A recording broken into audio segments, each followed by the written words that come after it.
From Westfield State University, The Parliament with Anthony Swenson. Featuring tonight, D. Lang and Dodie Fresh. Featuring Drew's News Update. And Kelly's Corner, Whip City Sports, and Dealing with Dave. And now, here's your host, Anthony Swenson. Hi there, my name is Anthony Swenson, and welcome to the Parliament. Thanks guys. I'm honored and thankful to be hosting the show this week. You know what else I am thankful for? Thanksgiving. This is our last show before the fall feast, and in spirit of the season, I like to list a few things I'm thankful for. First off, I'm thankful for the guy who let me cut him in Dunkin' Donuts this morning so I could get my hot chocolate. He winked at me afterwards, but I didn't think anything of it. Second of all, I'm thankful for that my personal trainer did not see me eat pizza at the DC this afternoon. What? Next, I'm thankful for that Walmart had a 2-for-1 sale on pogo sticks. I got one for each leg. It is pretty rad. Finally, I am thankful for all my friends and myself, mostly myself, almost entirely myself. That's cool, though, I guess. On tonight's show, we have Kelly's Corner and special edition of Dealing with Dave, and at long last, the premiere of Dodie Fresh and D. Lang, the music video. Yes, it actually exists. I am just as shocked as you. All that and more is coming up next. Here's Drew's News. Hi, I'm Mike Drew, and this is Drew's News. Here are some headlines for you. Man arrested for allegedly fighting cops in Taco Bell drive-thru. Jose Canseco trying to sell middle finger online. That's intriguing. Tongue twisters are difficult, I know, Drew. Kim Kardashian releases unphotoshopped photos in paper magazines break the internet photo series. I think they did. Just kidding. Okay. Ken Block releases new Gymkhana video. Seriously, go watch it. 3 grandmothers smoke pot for the first time since legalized in Washington, and wow, it's hilarious. I only have 1 sheet of paper left, so I'm not going to throw it yet. Post-grad student finds real world inhabitable. And feminists freaking out because man who landed robot on comet was wearing a shirt covered in pinup girls. Having a big wedding improves your chances of having a high-quality marriage. I wouldn't know.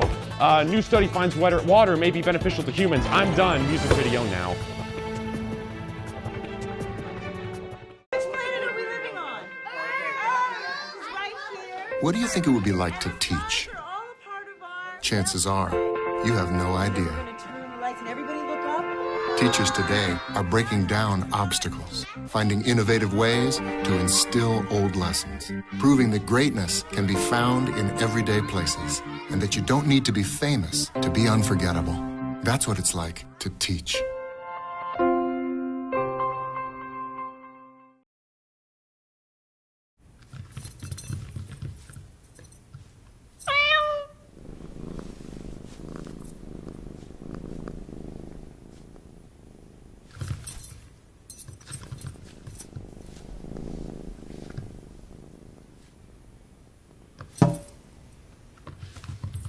There's a shelter pet who wants to meet you. Meet one today. Visit theshelterpetproject.org. Adopt. Yo, it's your boy, D. Lang. And your boy Dodie Fresh. And you know, we've been promising you guys this hot new music video for a few weeks now. Yeah, and we went through some difficulties, but we sorted it out, and now it's time. Finally time. For real this time, mommies. I'm not even fooling with you. All right? So please sit back, relax, and enjoy Nothing But a Calm Thing featuring your boy D. Lang and your boy Dodie Fresh. Check it out. Oh, man. Yeah. You already know. It's your boy D. Lang coming at you with my man Dodie Fresh. You ain't ready for this. Kill him, Dodie. Hanging around here in the comm department, people walking around ain't gonna stop it. Ever since freshman year, I took these classes for a few years. It all started with mass comm, trying to climb away up to the top. Couldn't make it without my friends, so here's Dave Langlois kicking my man. Yo, I'm Dave, and I'm a comm major, hanging with Kang, and that's a dope-brainer. Spend most of my time making TV and movies, trying to dip it down my many groupies. Treasure of the club, you know the deal, showing up public actions, have a mass appeal, dealing with Dave and the Parliament. all my homies gotta represent. You know, we got some mean comp swag, but it's all good because we don't like to brag. TV Club is the best. Mark and Alex look fresh. Radio Club is also great. It's great medium. Love it or hate it. Sports Talk with Nick Godell. Talking sports and playing music on Adele. Third, fourth, showing kicking it before class, doing homework with the homies, making the time pass. Henry Weffing is on the agenda first today with the reporting integrity he trusts to convey. And yo, after that, I got Com Law with a man Gardner, hip hip, Rosh, and the Janine, Suzanne, Taryn, Albany, Kate. These sports offerings are looking pretty great. Madeline Cahill, aka Maddie, professional comm, got me acting all savvy. Nim Koff helped him write my blog on the South American poisonous tree frog. Bell slings Max moves down the hallway, singing to his class, does enlighten me all day. Moving on a theory with Professor Leggett, learn about communication models that we transmit. Professor Prusink teaches foundations, learning all these concept applications. Professor Golan with a film degree, full time with a movie PhD. Even though he retired, shout out to Palm and hope his lighthouse comes to visit every now and then. Westfield State keeps it 100%, especially in the communications department. Cheers.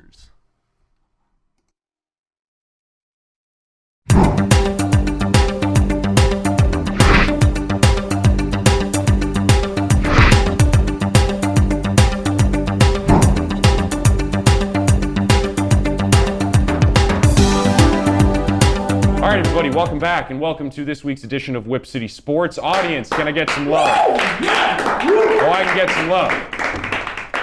All right, now we have a packed house here on the panel tonight. We have our regulars, Anthony Swenson and Nick Odell, sitting down there. But I want to welcome in a new member to our Whip City Sports panel, and that would be a good friend of Mr. Dave Langlois, or shall I say D. Lang, after what we just saw.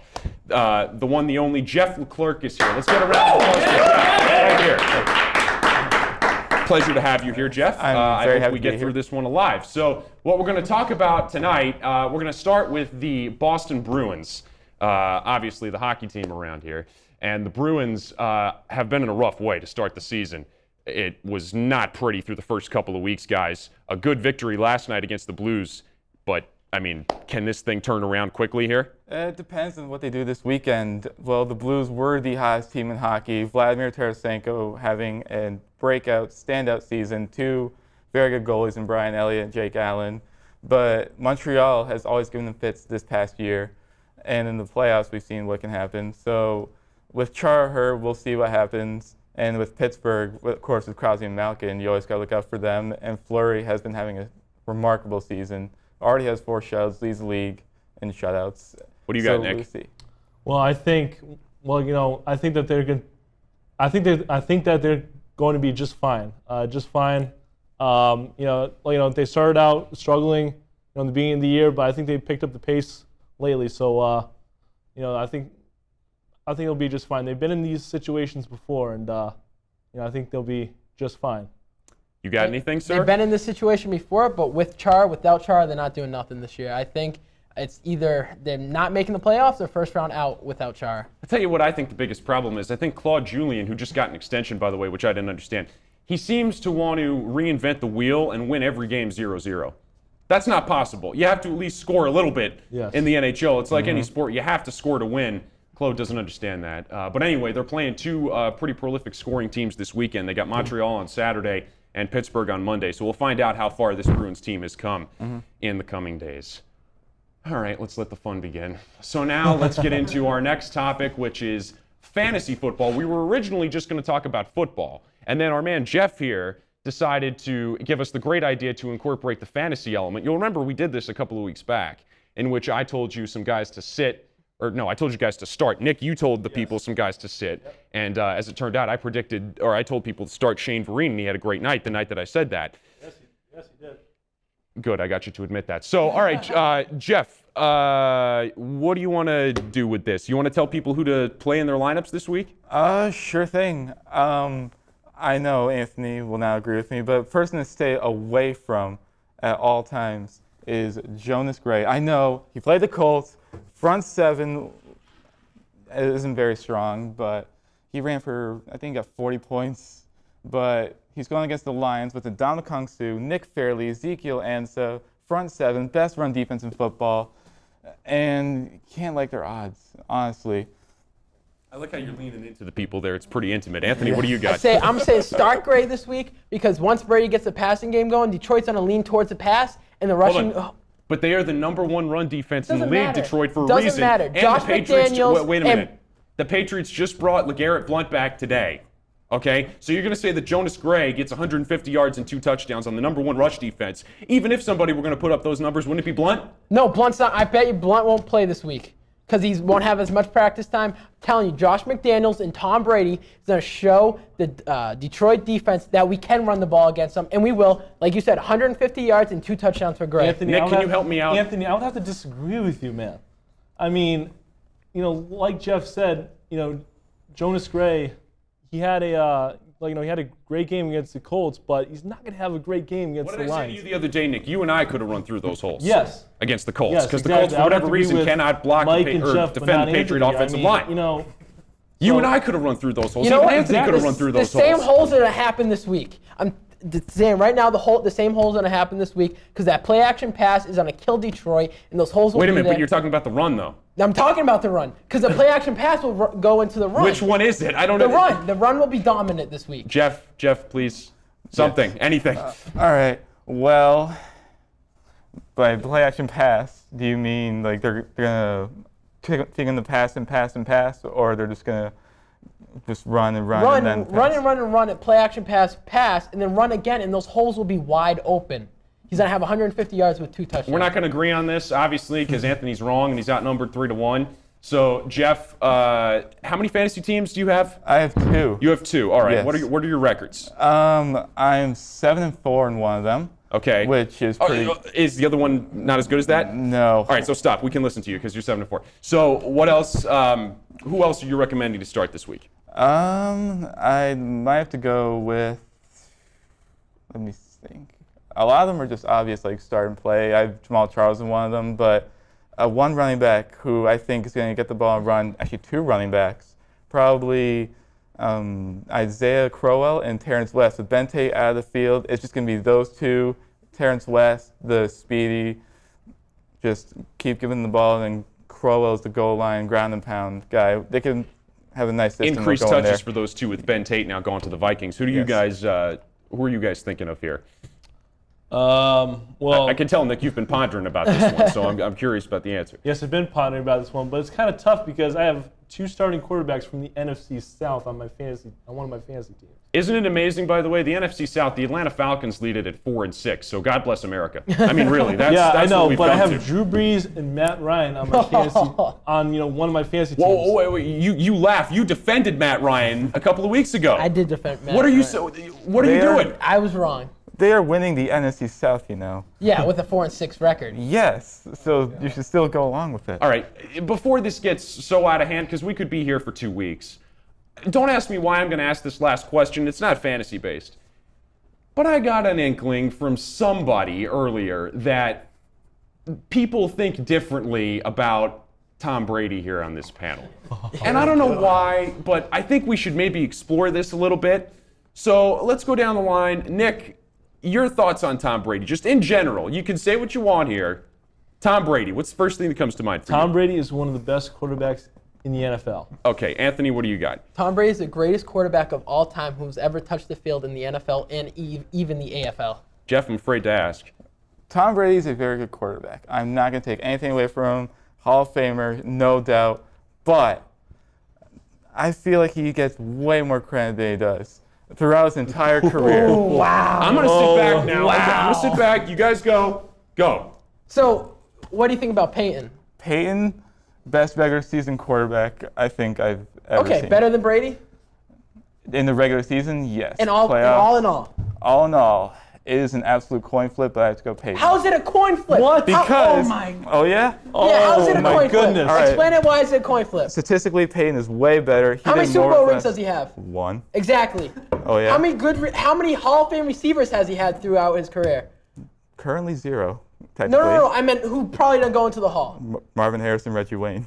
Demaryius Thomas is a very good. Thomas, it's very early to say Very early in his Hall career, of Fame. but he is a very good wide receiver right now in the league. Yes, he is. Okay. He has definitely helped Demaryius Thomas. He helped Tebow, believe it or not. Okay. But You're just explaining my point right now. Manning did not have Ty Law, Richard Seymour, Teddy Bruschi, Ronnie Harrison, and Willie McGinnis on his defense. Those defenses did not win those championships. Yes. The offense won because every Super Bowl that Brady was in, he won. It was a final drive to win the game. With an Adam Vinatieri kick to seal the victory. You have to get in field goal range to get into the for Brady to get down the field for Adam Vinatieri. That's true. Okay. But playoff head-to-head, they're 2-2 with Manning 2-0 in the last 2 meetings. How many Super Bowls does he have, though? This is what Championships are not the end-all Championships mean everything. Why is everything? Why is right here. Well, Dan Marino's in the Hall of Fame with 0 rings. Dan Okay. Fouts has 0 rings. Barry Sanders won one playoff game. Wait. Yes, we're talking about greats right now because they broke records, but they really were in the Super Bowl. Peyton Manning's been in Super Bowls. He's lost 2 out of the 3 times he's been in there. Yes, and Manning's lost 2, or Brady's lost 2 as well. But he has 3 rings. To Eli Manning twice. If a pass rush of okay. Michael Strahan, Jason Pierre-Paul. Nick, do I dare ask, Nick, do you have anything here? Because these two are polar opposites. This was a heated debate, And I'm but just here. I would have to just, side with Anthony on this one. But Jeff has some good points too. That's some good points. I asked you about the receivers. What name besides Gronk? Name a Hall of Famer receiver for Brady. Wes Welker. Okay, there's one. Name another one. There is none. There is none. Exactly. Randy Moss, actually. Oh, okay, we forgot about Moss for 1 year. I want to cake that out of my mind. 4 years. How soon we forget. That was bad. That was so bad. I don't want to remember that year. Those 4 years. Those 4 years, but that 1 year really hurts me. And in the my 16-0. heart. Oh, please stop. Please. I know you're an Arizona fan, and if they're in the Super Bowl against the Patriots, they're going to go 55-0 against Arizona because that offense could not drive down the field against the Patriots. We're going to end this segment on the biggest exaggeration in the history of Western civilization. So that's going to end Yes, it was. Are you going to come back at some point, Jeff, or did he scare you off? I will absolutely I personally thought you were great. I'm ready for more. And you had some great insights. Look at this. We love you, Jeff. Great, Jeff. Thank you. Thank you very much. All right. Thank you, Mike. All right. Yeah, thank you, Jeff. So you guys can go cool off or whatever you're going to do. We're done, and the show is over, too, as well, correct? Yes, the Parliament's done for this week, so thank you for joining us. And we will be back, not next week, because next week's Thanksgiving, so Anthony will be watching football and coming up with some more wrong judgments. And then we'll talk about those the week after. So enjoy your Thanksgiving, and we will see you soon, everybody. Thanks for watching.